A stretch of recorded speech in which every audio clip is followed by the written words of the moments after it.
March 6, 2021, dumating ang 538 doses ng CoronaVac o ang bakuna ng Sinovac sa Olongapo City.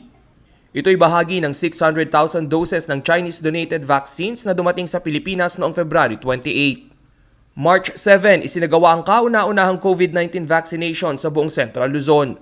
300 health workers mula sa James L. Gordon Memorial Hospital ang nakatanggap ng bakuna. Ang unang vaccine ay ang Chief of Hospital na si Dr. Jewel Manuel.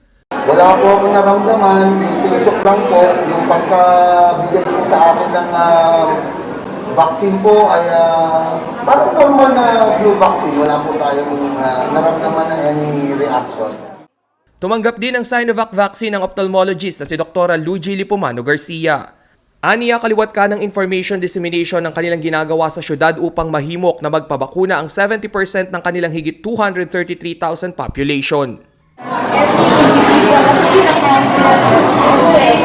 Hindi vaccinated para tayo ay may panglaban tayo sa COVID-virus. Hindi lang bakit government official, pero I think dapat lahat po ng individual, lahat available yung vaccines, dapat sumantalhin natin na magpabakuna talaga. Sa loob ng 5 araw, target na mabakudahan ang 538 health workers sa ospital. Mahigit kalahati ito ng 1,000 empleyado ng Gordon Hospital. Sa loob ng pagamutan ay may 4 na designated area para makumpleto ang COVID vaccination. Ang registration, health screening, vaccination at post-vaccination hub.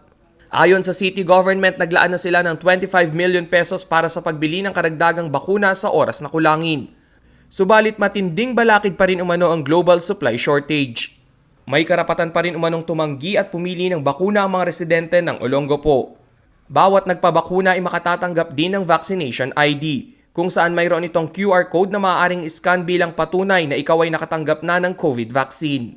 Aside from dito sa part, bibigyan mo ng QR code, QR system na kahit sa ngayon paskaan nyo lang yun, mag-verify nila, pupunta po yun sa website, official website ng Olongapo.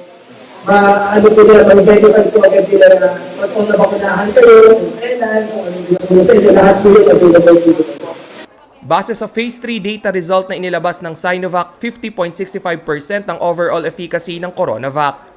Kung ang clinical trials naman sa Brazil at Turkey ang pagbabasehan, lumalabas na 83.7% effective ang CoronaVac.